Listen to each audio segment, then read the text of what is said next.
What is up, YouTube? All you YouTubers out there, what's going on?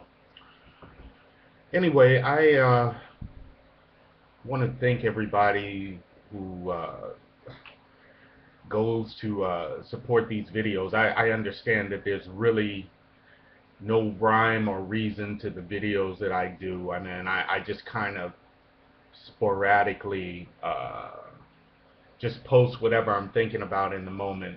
Like I mentioned to you that I'm here in Panama, Central America, and the world is a bit different here. I know that there's a lot of expatriates, uh, looking for safe havens for their money and their assets. I mean, Panama is I think it's just as good as any. When you're looking for close to the U.S., I mean, we're here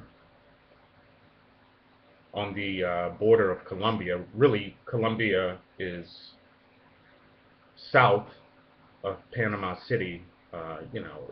Is 45-minute flight to Colombia. I mean, depending on where you're going. I'm in Bogota or Medellin. Cartagena is kind of close. But the point that I'm making is Panama has that cosmopolitan influence because people from all over the world come here because of the canal and the free zones, the shipping and commerce, the maritime services, the flag of convenience. So you have countries coming here and setting up shop, and that creates the commerce and that gets the economy moving. So Panama is on growth. I think that the main thing is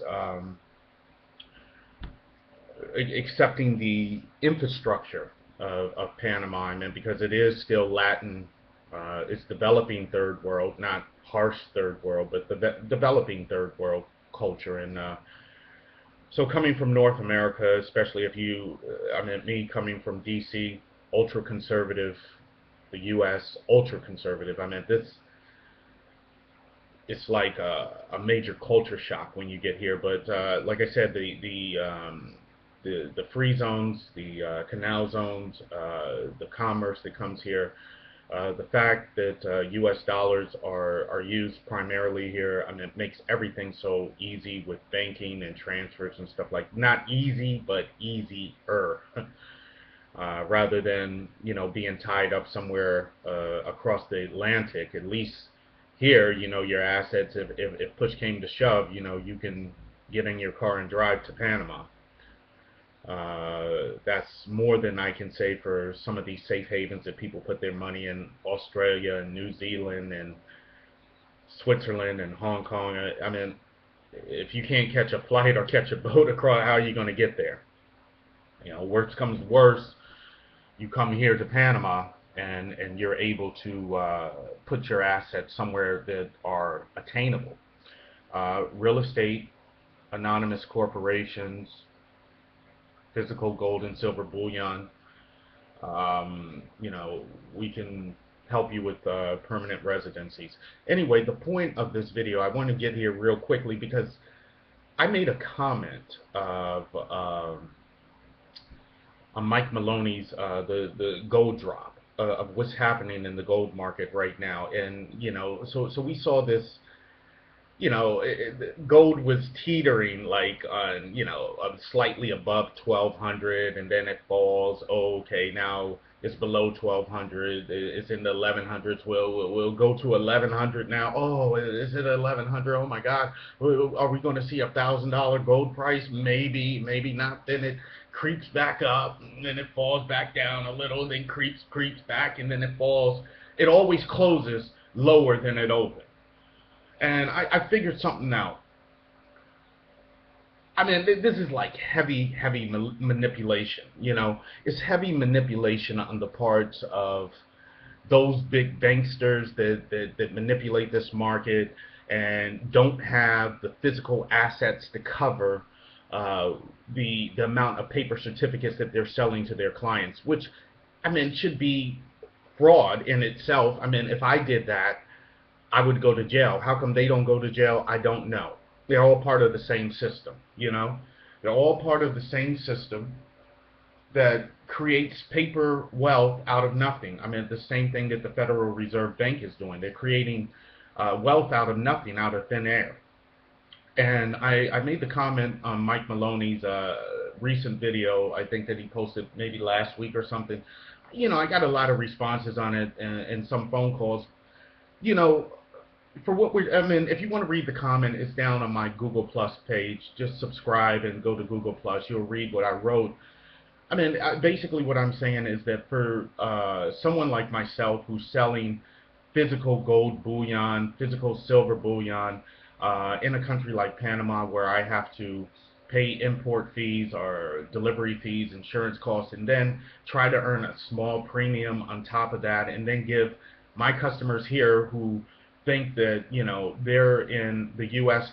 competitive prices to what they're probably getting in New York or Miami or Las Vegas. I mean, you know, for one, I'm in Panama City, Panama. I have to go through all sorts of hoops to get this stuff here. I have to pay import tax. I have to pay customs. I have to pay delivery. I have to pay insurance. Then I have to flaunt the risk of not getting robbed in transport here. I mean, you know, I mean, get this stuff to my office and be safe. And then people come here and hem and haw about the price. Okay, so gold is dropping. Take that as your discount. I mean, I don't have anything to do with paper certificates that J.P. Morgan or Chase Bank or any big bankster offers you, and you buy. And you buy that with confidence because they're Wall Street. But people look at me, they don't buy with confidence. I have to convince them. I have to show them physical gold in my possession that I'm going to sell them in a safe location, whether it be my office or a bank or a depository here. I have to account and establish credibility because I don't look like a bankster. You know, I don't fancy myself up in a nice $500 suit to walk around in Panama City because it feels like it's 100 degrees here. So I don't do that.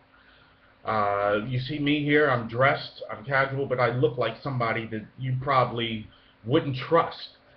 But I'm the person that you probably should trust. Because everybody out here that dresses nice and puts on that nice tie and vest, I can do that too. And, you know, I have plenty of nice suits, plenty of nice things, but I'm going to come at you for real. We offer a physical asset, not a paper asset. We don't issue a paper certificate that is backed by nothing, like the dollars that you carry or the money that you put in your bank accounts, or the paper certificates that you buy from your credible banks. You know, it's all a scam. Get something physical, tangible assets. Get a physical, tangible asset, whether it's real estate, a commodity, a car. I don't care. Something that you can wrap your hands around. We're selling physical bullion, physical coins, minted LBMA certified hallmark bullion, silver, gold, platinum, and, you know, palladium if that's your thing. I don't normally sell palladium, but we offer it in our inventory. You know, I'm sitting here and getting back to this gold price. You know, another thing, what people have to stop doing is relying on the physical or paper manipulated price of gold and assuming that that means it's physical. I sell physical gold, not paper certificate. I can write you a paper certificate through our company name, make it look all nice and official, and tell you, oh yeah, it's back somewhere in this vault and pay storage and all this stuff. What bank just got busted for that? But Chase, one of these banks, charging people for storage, and they had nothing in storage. What are you store? I mean, these are the crooks that people, everybody trusts. And somebody like me, you wouldn't trust because you judge by appearance. And then I'm the one who's going to give you a physical commodity. I'm going to give you a physical, sealed, certified, serial, hallmarked LBMA approved bullion, or it could be from a mint if it's coins. This is what I'm giving you. You walk out, the transaction's done. What you want to do with your metals is up to you. Getting back to the gold price now. We saw the same thing back in 2012 when gold was up to 1700. We were having a day in the park. I had orders I couldn't even fulfill. Then, you go in to the next Obama administration, and then what happens? Immediately after inauguration in 2013, when Obama took office, then we saw gold hit like 13 and 14. And then ever since inauguration day 2013, it just steadily goes down. So now you get this 15, 14, 14, 13, 12, 11, and now, okay, now we're between 11 and 1,000. It might even hit 1,000. It might go up. I don't know. It's all speculative. Everybody has their opinion. What is the IMF going to do? Is this going to affect the currency? What is China doing? How much gold reserves does China hold? If they release, that's going to cause the gold price to go up. If they don't release how much gold they have, where did they get the gold from? All it's like global economics. What's happening around the world? There's so many variables. How do you really know? So, and now you have this secondary currency coming along. What is it? The Brits. That's going to affect something else. It's too many variables, is what I'm saying. So, and I expect that this is what's going to happen.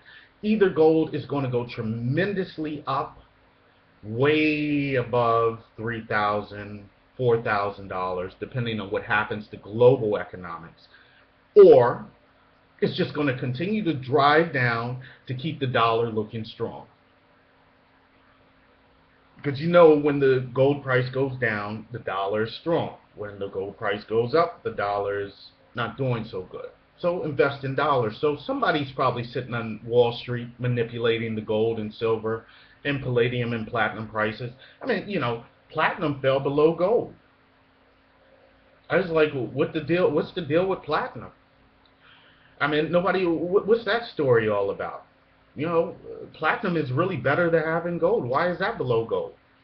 So I start figuring, let's look at the markets. I start watching New York versus the London market, because you kind of know that the London market is tied a lot with New York market. So whatever the London market closes at, you can pretty much assume that New York market price is going to close around the same, somewhere around the same category, or somewhere around the same spectrum. Maybe give or take $1, $2, but it's going to be around the same. So it's kind of like, London's 6 hours ahead, so I can kind of know what's going on by watching the London price and New York fixed price. Okay, will it go down to 1,000? Like I said, if they manipulate it, try to keep that dollar strong, I think so. If this Brit system, but what's happening in global politics, they want to keep the dollar strong, so maybe it might go down. I see a trend of it going down. But if those alternative forces out there like China, Russia, India, if they get together and start their own secondary global reserve currency, then hey man, that could work either way. I really don't know. I'm not an economist, and even economists don't know. So I just wanted to say, it's just really like all speculation. It's really manipulation. I think that the standard should be our own physical gold price, physical gold, and get away from this paper certificate. Let's see how that does. How does the physical assets do? How does the actual bullion, certified bullion, silver and gold market do? Let's just forget about the paper products. Let's say, what is an ounce of gold or an ounce of silver worth today?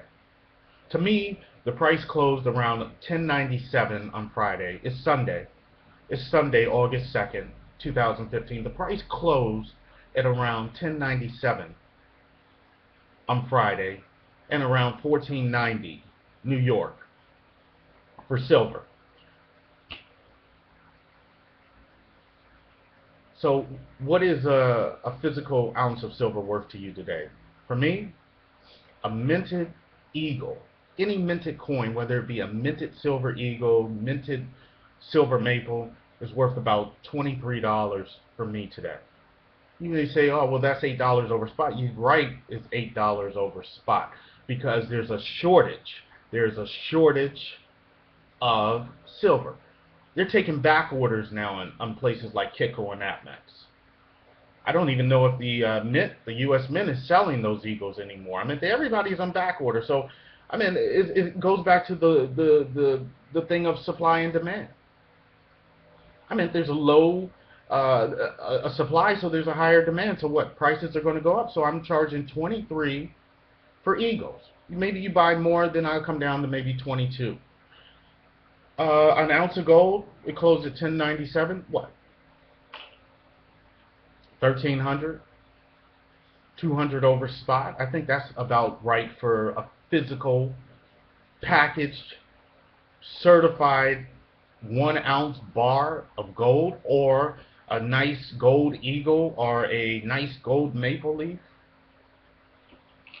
About 1,300 bucks. People act like, oh well, that's too much, but they'll buy a gold Rolex, or buy a 1 carat diamond ring for their wife, and they'll pay for warranty on it, or they'll pay for tax on it. How much of all that stuff comes out? And then they'll pay for servicing on it. How much that comes out to? You pay $1,300 for a new watch or a new ring for your wife. I mean, and then you get all the amenities to go with it: the servicing, the warranty, the tax. And not to mention what that jewelry store marked it up. You don't mind paying that, but you come to me like I need to give you a deal. Give me a deal. Give me a deal. Show me what you're working with. I got what you want. You don't have what I want. I don't need your money. I mean, what I need is business. Okay? So I'm offering a reasonable service and product. I'm not quoting those prices right now. I'm just saying I'm being a bit extravagant, but I do offer lower prices than those over spot. We're talking about maybe $5 over for silver bullion, and maybe, let's say, like $100 over for gold bullion. So people, just consider, we're physical dealers. We're not paper certificate dealers. You want paper gold, go to J.P. Morgan, go to Chase, go to Raymond James, go to all your big banksters and get your paper certificates. You want physical, pay the price for physical. I'm giving you discounts in other ways. Okay? You buy, the more volume you do, I discount it. So, I mean, and we're starting other things too. I mean, we're the gold back debit card. I meant giving incentives and discounts based on the volume that you buy. We're doing a lot of tremendous things here in Panama. So give us a call. My information is below. Hey man, once again, thank you for subscribing. I didn't think nobody was watching these videos, but hey man, thank you for watching. Peace out. Have a good day.